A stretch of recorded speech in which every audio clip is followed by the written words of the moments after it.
Madame, Monsieur, bonjour et bienvenue. Pour commencer les titres de ce journal.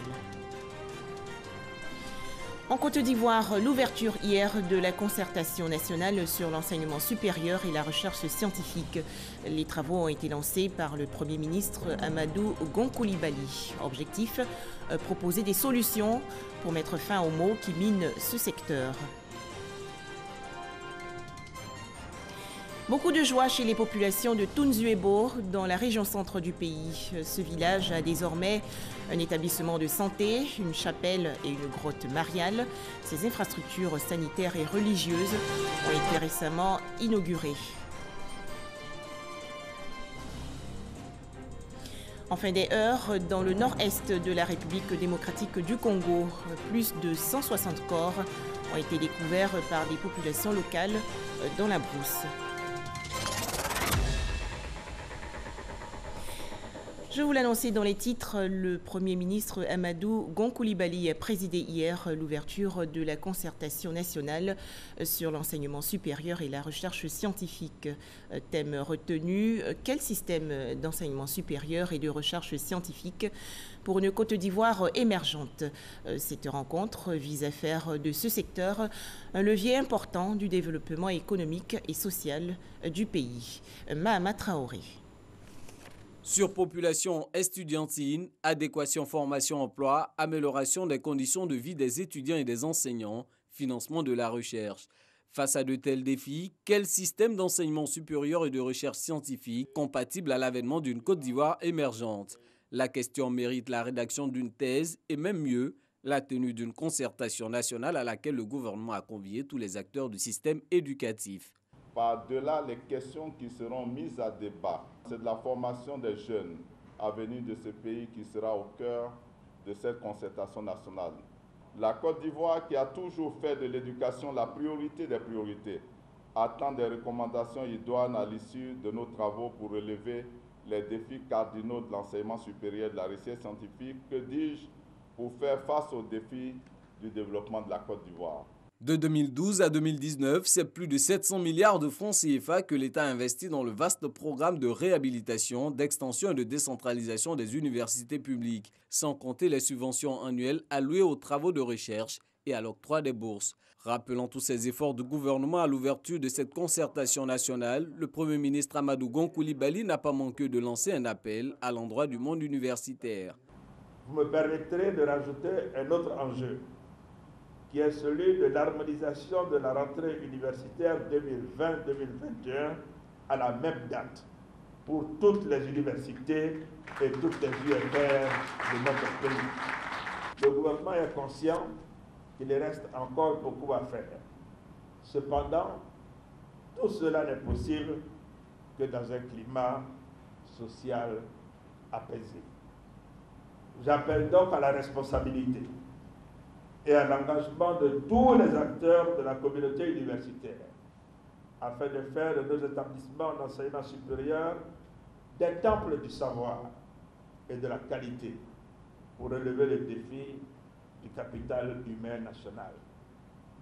Il s'agit d'un impératif pour les progrès attendus dans la marche vers l'émergence de notre pays. Le chef du gouvernement a également annoncé les projets de construction d'universités dans les villes de San Pedro, Bondoukou, Abengourou, Odiéné et Adiaké. L'objectif visé est de doter la Côte d'Ivoire de 12 universités publiques à l'horizon 2025. Intéressons-nous maintenant aux travaux de la 27e Assemblée régionale Afrique de l'Assemblée parlementaire de la francophonie. Cette réunion s'est déroulée du 14 au 15 juin dernier à Rabat au Maroc. La Côte d'Ivoire était représentée par le président du Parlement, Amadou Soumaoro. On en parle avec Moussa Konaté. Le président de l'Assemblée nationale de retour au pays, Amadou Soumaoro, était à Rabat, la capitale du Royaume du Maroc, où il a pris part aux travaux de la 27e Assemblée régionale Afrique de l'APF, Assemblée parlementaire de la francophonie. Une rencontre tenue du 14 au 16 juin. L'ordre du jour de cette réunion très importante, entre autres, il y avait l'intégration régionale en Afrique. Le deuxième point que nous avons examiné, Il s'agissait du parlementarisme en Afrique et les nouveaux défis. Et puis le G5 Sahel.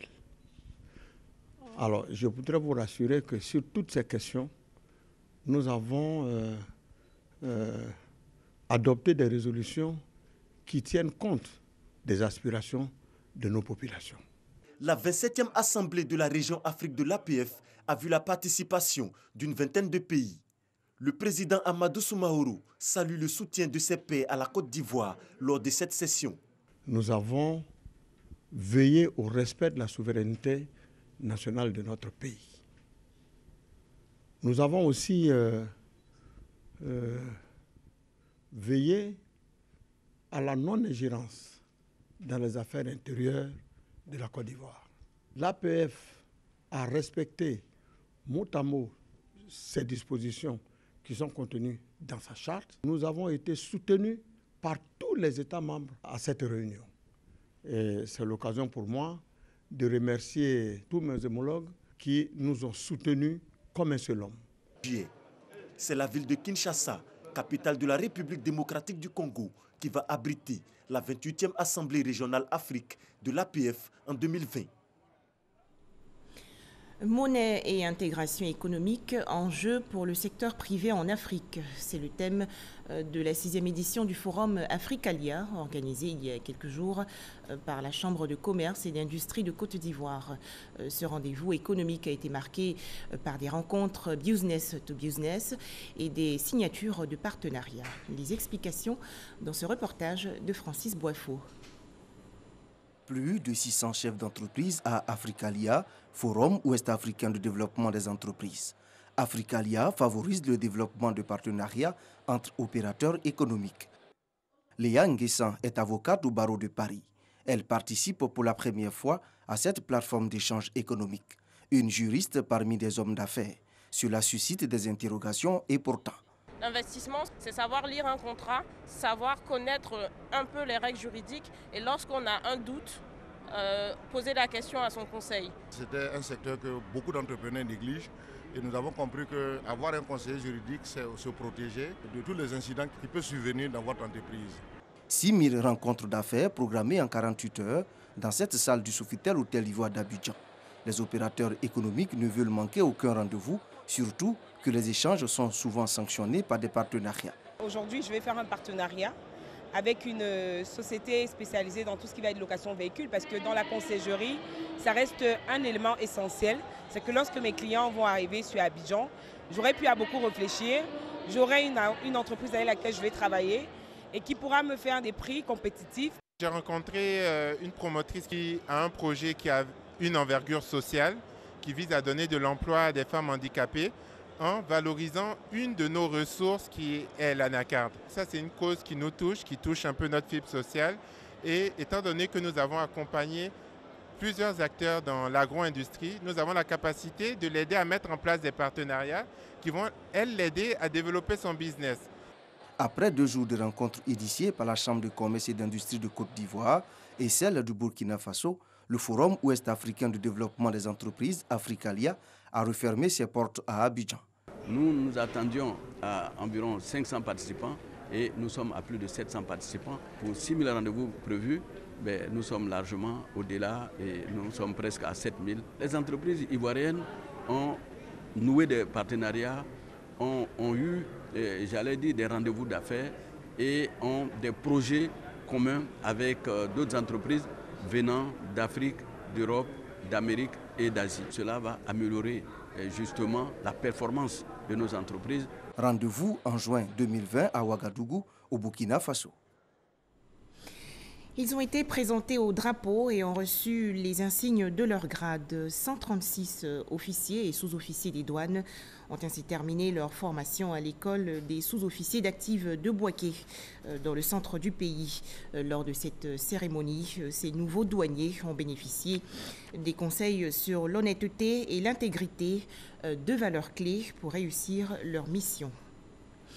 Un tout autre sujet à présent, les états généraux de l'aviculture ivoirienne 2019 ont été lancés récemment par le ministre des Ressources animales et halieutique Kobenan Adjoumani. Les travaux vont se tenir du 3 au 6 septembre prochain. Cette rencontre vise à redynamiser le secteur et assurer une plus grande et compétitive production avicole nationale. Le point avec Nadia Edja et Jean-Louis Gbangbo. 5 ans après sa mise en œuvre, le plan stratégique de relance de l'aviculture, PSRA, offre des résultats probants. La quantité d'œufs produits a atteint 1,5 milliard d'unités en 2017 contre 708 millions en 2009. Quant à la production de volailles, elle est passée de 17 000 tonnes en 2009 à 51 000 en 2017. Malgré ces avancées, l'offre annuelle par habitant est de 2,1 kg en deçà de la moyenne africaine qui est de 4 kg. Un manque à gagner avec les deuxièmes états généraux de l'aviculture qui dureront 4 mois. Il s'agira de procéder à l'état des lieux des indicateurs de compétitivité de l'aviculture ivoirienne, à l'analyse de nouveaux objectifs pour assurer une plus grande production avicole, à l'organisation des ateliers de planification stratégique et opérationnelle, à l'organisation des journées d'états généraux. À la clé de ces travaux, l'élaboration d'un deuxième plan stratégique de relance de l'aviculture. En vue de répondre efficacement aux besoins en protéines de plus en plus croissants, il nous faut aller à une véritable industrialisation de notre aviculture qui est sans équivoque un outil important de création de richesses, de lutte contre l'insécurité alimentaire et le chômage des jeunes. Les travaux seront conduits par une équipe de 14 experts du développement et du secteur avicole. Une feuille de route a été remise pour marquer le démarrage des travaux. Un établissement de santé, une chapelle et une grotte mariale pour le village de Tunzuebo dans la région centre du pays. Ces infrastructures sanitaires et religieuses ont été inaugurées récemment en présence du ministre du Commerce, Souleymane Diarra-Souba, du ministre de l'Équipement, Amédée Kouakou, et de l'évêque du diocèse de Yamoussoukro, Monseigneur Alexis Touabli. Les temps forts avec Kader Sogodogo de RTI Bouaké. Un centre de santé flambant neuf offert aux populations de Tunzuebo situées sur l'axe Tébissou-Yamoussoukro. Un don du district autonome de Yamoussoukro pour remédier aux problèmes de prise en charge sanitaire dans ce village. Pour son inauguration, 2 membres du gouvernement, les ministres Souleymane Diarra-Souba et Amédée Kouakou. Ce n'est pas tout pour Tunzuebo. Désormais, les fidèles catholiques de ce village disposent d'une chapelle et d'une grotte mariale pour leurs prières. Une cérémonie de bénédiction des édifices a vu la présence de Monseigneur Alexis Touabli Yulo, administrateur apostolique du diocèse de Yamoussoukro. Il faut que le Seigneur nous aide à vivre vraiment comme des frères. Et c'est ce que j'ai vu ici. Je prie pour qu'il en soit ainsi chaque jour. Donc merci à Dieu, félicitations à mes frères et je les encourage à compter sur cette voie de la fraternité, de l'amour fraternel. Ces édifices religieux sont un don d'un cadre du village, professeur Justin Ngora, qui préside le Conseil pour le développement du Nanafoué, Sedena. Il faut absolument se donner les mains les uns les autres. Il faut secourir les faiblesses des plus faibles. Il faut soulager les misères de ceux qui sont dans des problèmes. Il faut partager. Avec ces édifices, un vent nouveau souffle sur Tunzuebo. La solidarité entre ces enfants met ce village sur la voie d'un développement certain. Restons dans la région centre du pays. Les élus et cadres de Béoumi, les missions humanitaires et gouvernementales ont rencontré les populations. Des messages de vivre ensemble et de tolérance ont été délivrés. Il s'agit de ramener la paix à Béoumi, ville fortement secouée par les récents affrontements entre communautés baoulées et malinké. Théodore Zouzou et Eugène Atoubé. Ils sont venus nombreux à l'hôtel du district du Plateau. Les filles, fils et cadres de Béoumi ont montré leur inclination à œuvrer pour le retour de l'harmonie intercommunautaire et la paix dans leur localité. Expression de leur attachement à leur terre et leur désir de paix et de cohésion sociale. Autant ils cherchent à comprendre le pourquoi de ce qui est arrivé, autant tous ont à cœur le retour à la normalité et la restauration du vivre ensemble. Nous sommes tous rendre compte des missions que nous avons eu à effectuer sur le terrain et nous pensons qu'aujourd'hui, vraiment la calme est revenue. Le dernier bilan des violences dont Béoumi a été le théâtre fait état de 14 morts, selon le procureur de la République en charge du dossier. Des personnes sont mises en examen pour nécessité d'enquête et dans une perspective de justice, paix et réconciliation. La justice est en train de faire son travail.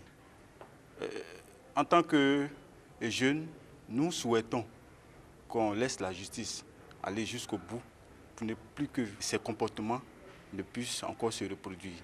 J'ai pris à ce que nos parents enlèvent tout ce qui est dans leur cœur et que nous reprenons à vivre ensemble. Pour le ministre Sidi Touré, actif dans la résolution de la crise depuis ses premiers moments, il est impératif que la paix revienne car, dit-il, l'intégration à Béoumi est en Côte d'Ivoire un exemple. Nombreux observateurs et bien de personnes avisées ne cessent de dire que les heurts entre la population de Béoumi sont une situation malencontreuse à considérer comme une parenthèse. Reste aux enfants de Béoumi d'en donner l'illustration au nom de vivre ensemble. Les femmes de la commune de Hara, dans le centre-est du pays, exhortées à cultiver la paix et la cohésion sociale. Ces appels ont été lancés récemment par la ministre de la Modernisation de l'administration, Raymond Goudou-Kofi, et par l'inspecteur général d'État, Théophile Awaoundoli. On en parle avec Eugène Atoubé. Fête des mères à Hara. Au nombre des cadeaux offerts aux mamans de cette commune, des complets de pagne, des ustensiles et divers objets de cuisine. Près de 1000 femmes, issues d'associations, groupements et mouvements de femmes, sont venues des villages campements et hameaux d'Hara à l'initiative de Badou Nguessan Arlette, maire de cette commune. Le rôle des femmes dans la société a été magnifié. La ministre Raymond Goudou-Kofi, marraine de la cérémonie, et Théophile Awaoundoli, inspecteur général d'État, cadre de la région du Moronou, les ont appelés à œuvrer pour la cohésion sociale et la paix. On ne formalise pas ces actions des femmes. On doit reconnaître à la femme tout le travail qu'elle fait à la maison pour accompagner son époux. Les femmes d'Hara ont été aussi exhortées à être les actrices de leur propre réalisation et des participantes au développement économique et social de la société. À leur bénéfice, comme l'a rappelé Théophile Awaoundoli, les actions pour leur bien-être et leur épanouissement entreprises par le gouvernement sous la conduite du président de la République Alassane Ouattara. Nous sommes ici pour rendre hommage aux valeureuses mamans ici présentes, non seulement en tant que mère, mais aussi en tant que boussole en matière de cohésion sociale. Parce que s'il n'y a pas de paix, quelles sont les personnes les premières concernées? Ce sont les mamans. Parce que ceux qui souffrent, ce sont leurs maris, ce sont surtout leurs enfants. Et la mère fait tout pour qu'il y ait la cohésion sociale. Les populations laissent entendre que c'est la première fois dans l'histoire de la commune d'Hara que la célébration des mères dans cette partie de la région du Moronou atteint une telle envergure. Ironie de l'histoire, la fête a coïncidé avec l'année marquant le début de mandat de Badou Arlette Nguessan, maire de la commune d'Hara.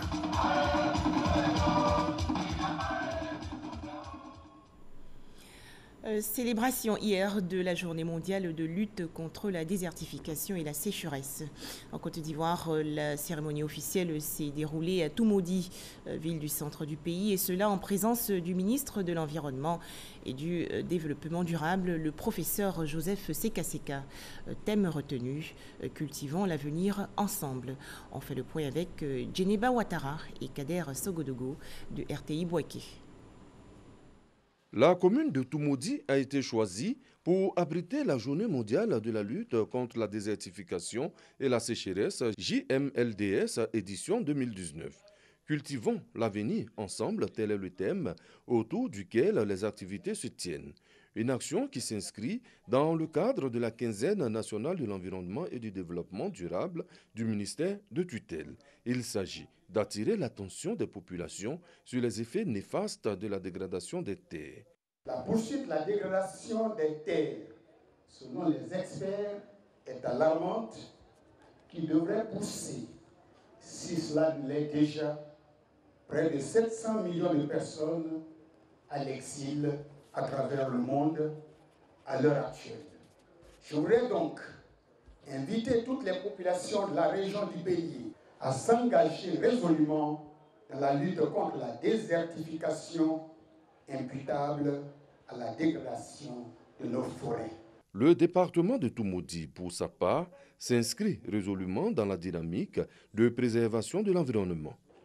C'est pour nous donc une opportunité à rejoindre cette action de sensibilisation que vous menez depuis plusieurs semaines. Un planting d'arbres, symbole d'une Côte d'Ivoire verte avec un environnement de qualité, à Brendressou, village de la commune de Toumoudi, a mis fin à la célébration de la 25e édition de la Journée mondiale de lutte contre la désertification et la sécheresse.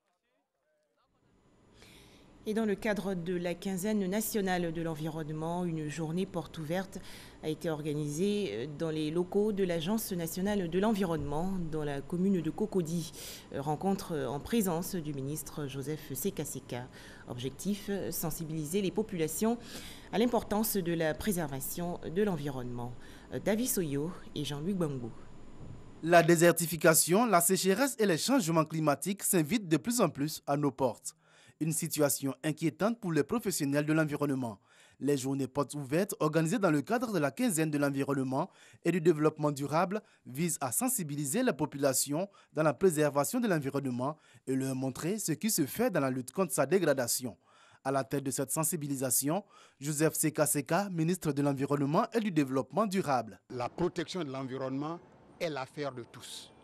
Ce n'est pas que le gouvernement, encore moins le ministère de l'Environnement et du Développement durable à travers ses structures seules qui doivent œuvrer à la protection de notre environnement. Donc chacun est invité à s'impliquer dans la lutte contre les effets des changements climatiques pour que notre pays ait un environnement sain.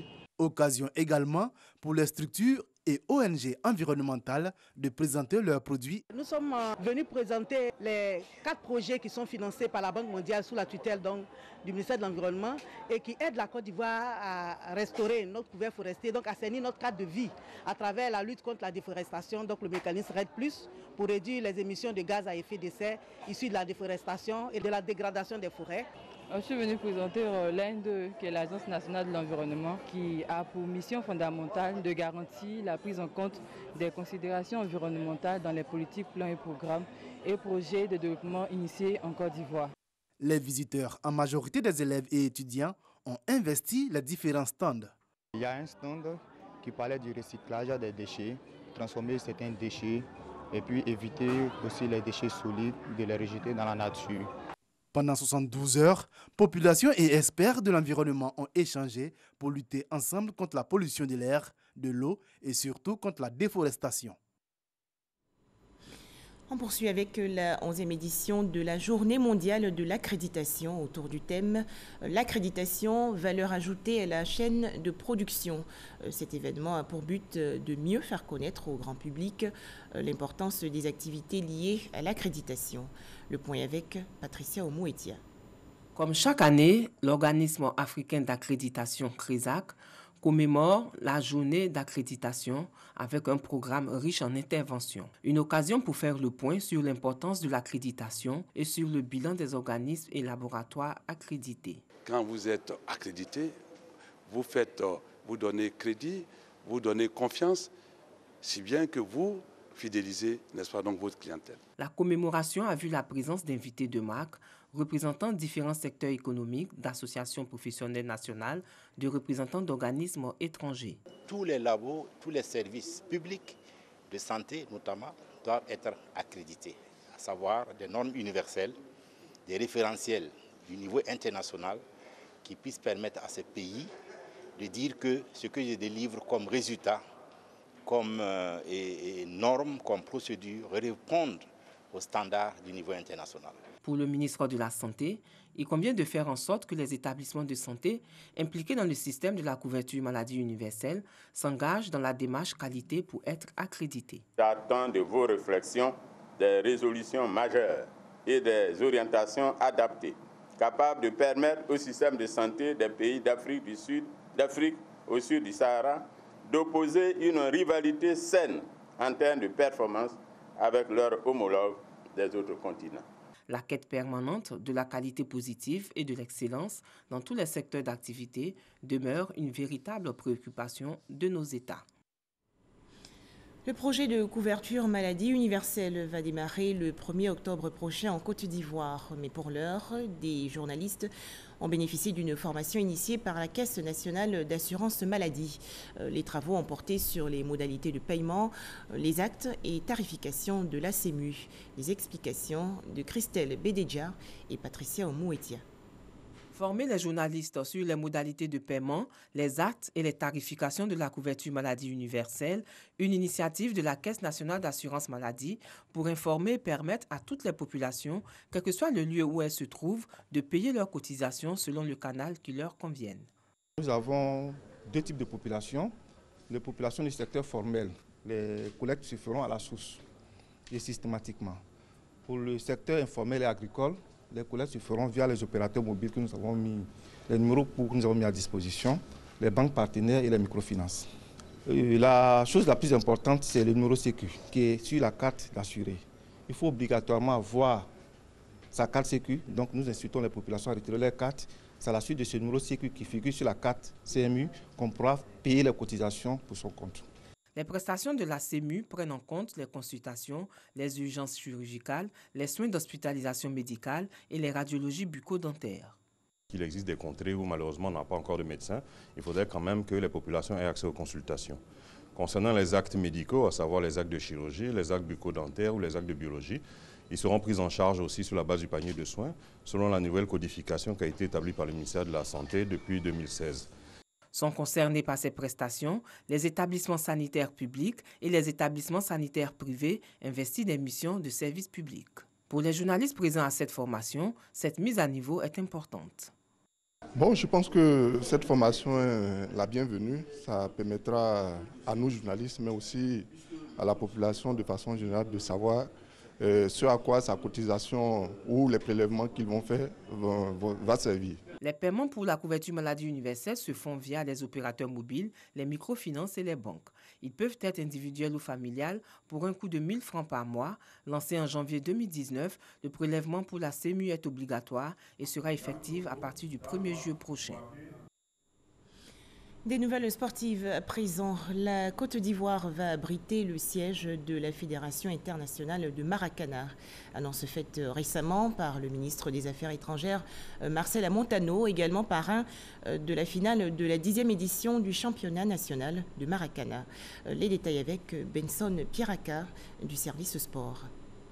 L'édition 2019 de la Super Division de Maracana a été un succès à plusieurs égards. Succès d'affluence avec un nombre de plus en plus important d'équipes qualifiées. Il y en avait 28 cette année. Succès sportif avec la victoire finale de GMC Yopougon dans une ambiance de CFA, entendez, convivialité, fraternité, amitié, le triptyque cher aux Maracaniers.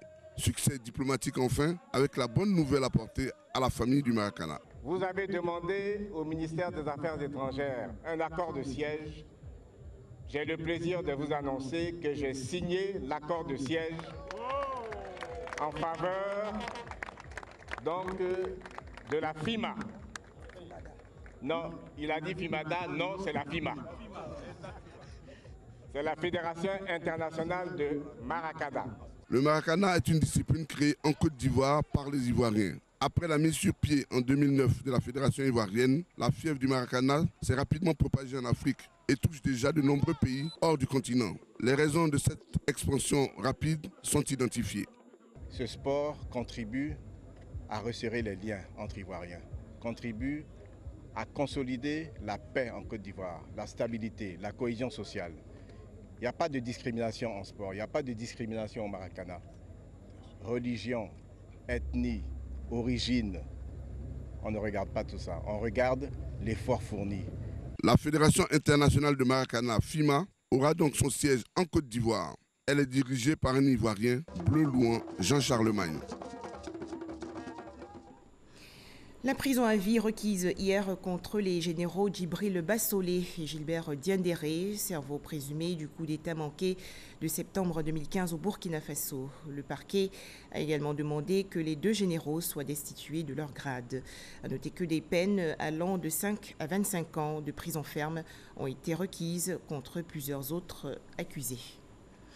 Enfin, nouvelle flambée de violence en République démocratique du Congo. Des heurts touchent la province de l'Ituri, dans le nord-est du pays. Plus de 160 corps ont été découverts par des populations locales dans la brousse après une attaque menée il y a quelques jours par des hommes armés de fusils et d'armes blanches. Et c'est la fin de ce journal. Merci de nous avoir suivis.